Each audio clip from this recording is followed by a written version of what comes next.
Waktu pertama kali saya mau ambil training di sini itu justru karena saya mikir pada saat itu adalah untuk training ambil spesialisasi di Indonesia itu justru lebih susah gitu. Kesempatan saya pada saat itu saya merasa lebih terbuka datang ke sini. Karena spesialisasi di Indonesia itu tidak seimbang dengan jumlah dokter umum yang graduate. Jadi lebih kompetitif. Halo, saya Rati Sudarto dan this is my story. Jadi setelah lulus Fakultas Kedokteran di Indonesia, saya pindah ke sini dan ambil residensi di sini. Residensi itu kayak spesialisasi lah ya. Saya ambil spesialisasinya Family Medicine atau dokter keluarga. Jadi di sini kalau lulus dokter itu tidak bisa langsung praktek. Jadi harus semua dokter lulusan di Amerika atau dokter foreign medical graduate yang lulus dari luar Amerika, kalau mau berminat untuk kerja di Amerika harus melalui proses residensi itu. Jadi additional training untuk we call it postgraduate training. Jadi itu kalau nggak punya itu nggak bisa praktek di sini. Terus ada 4 ujian yang saya harus lalui. US Medical License Exam, ada Step 1, Step 2, Step 3, Clinical Assessment. Jadi kira ada 4 tes lah, itu yang harus saya lalui. Setelah itu lulus semua, kira-kira memakan waktu 1,5 tahun lah ya. Setelah itu baru masuk residensi. Untuk belajar kedokteran di sini itu memang kita harus bisa,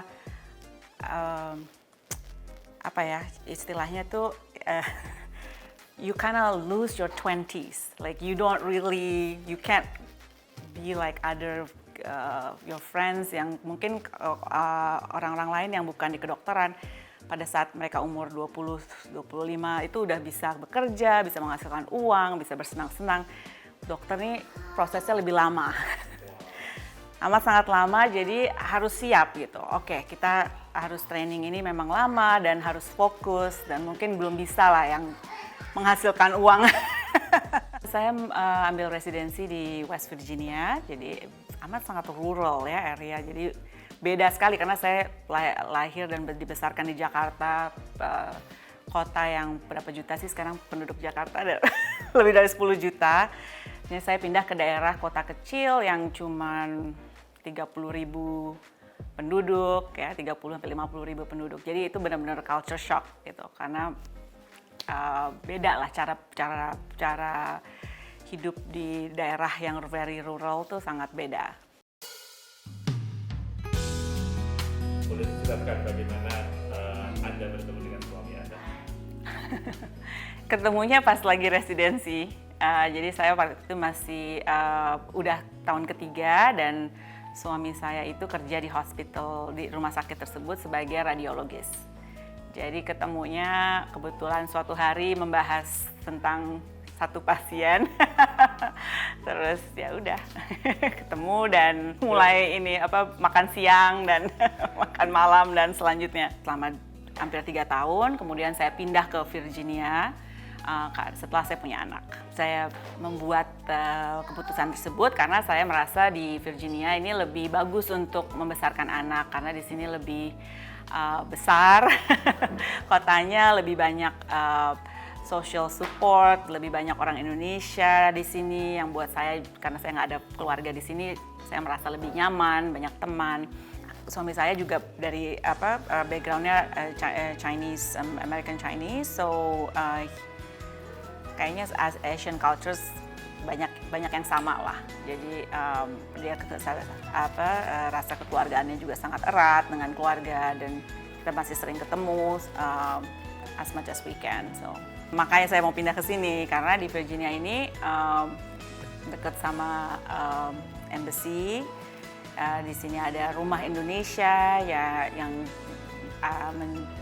mengajarkan bahasa Indonesia ke anak-anak. Jadi anak-anak saya juga ikut seminggu sekali.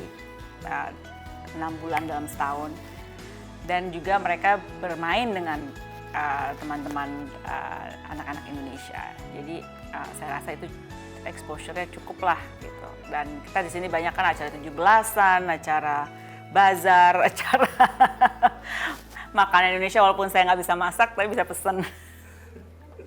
Berguna sekali. Can I help you today? What's going on?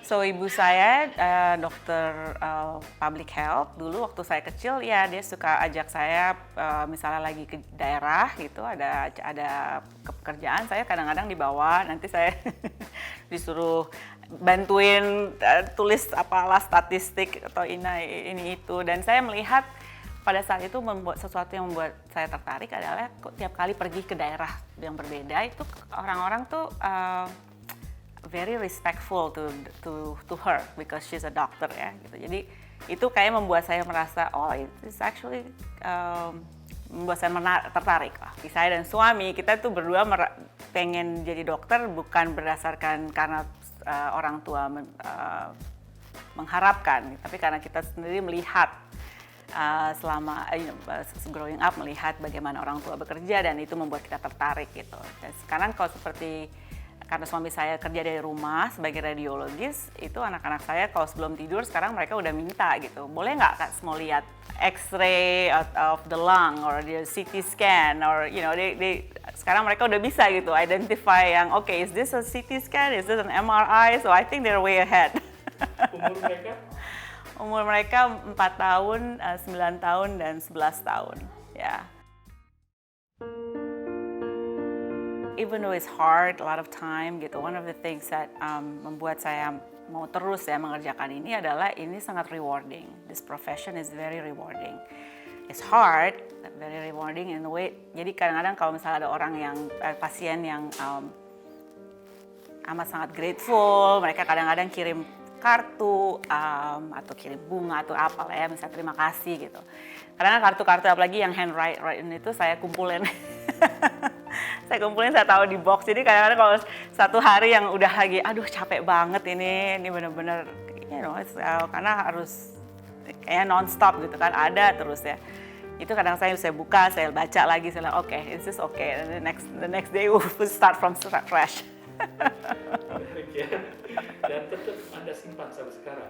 Saya simpan ya. Apalagi kalau yang handwriting notes ya, kadang-kadang itu dari keluarga. Ada satu keluarga yang umurnya 99 tahun, pasien saya, yang akhirnya meninggal kayak 2 bulan sebelum dia umur ulang tahun ke-100. Setelah meninggal itu seluruh keluarganya tulis letter for me gitu. And then after that, the whole family become my patient. So that was actually really nice.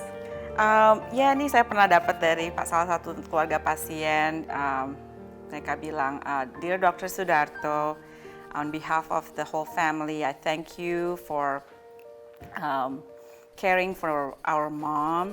She lived a long and fun life. With particular thank you for your loving care. We decided that the whole family will be your patients, and we are looking forward to see you soon. And then this one is just recently. Dr. Sudarto has been mine and my daughter's physician for years.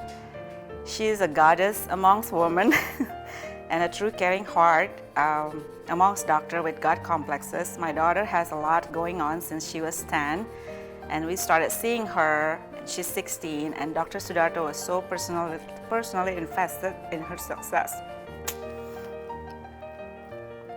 She's the epitome of caring provider, and I'm sorry, nangis gue.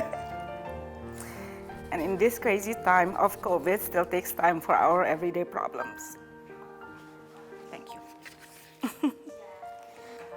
So then I decided to go back to work tomorrow.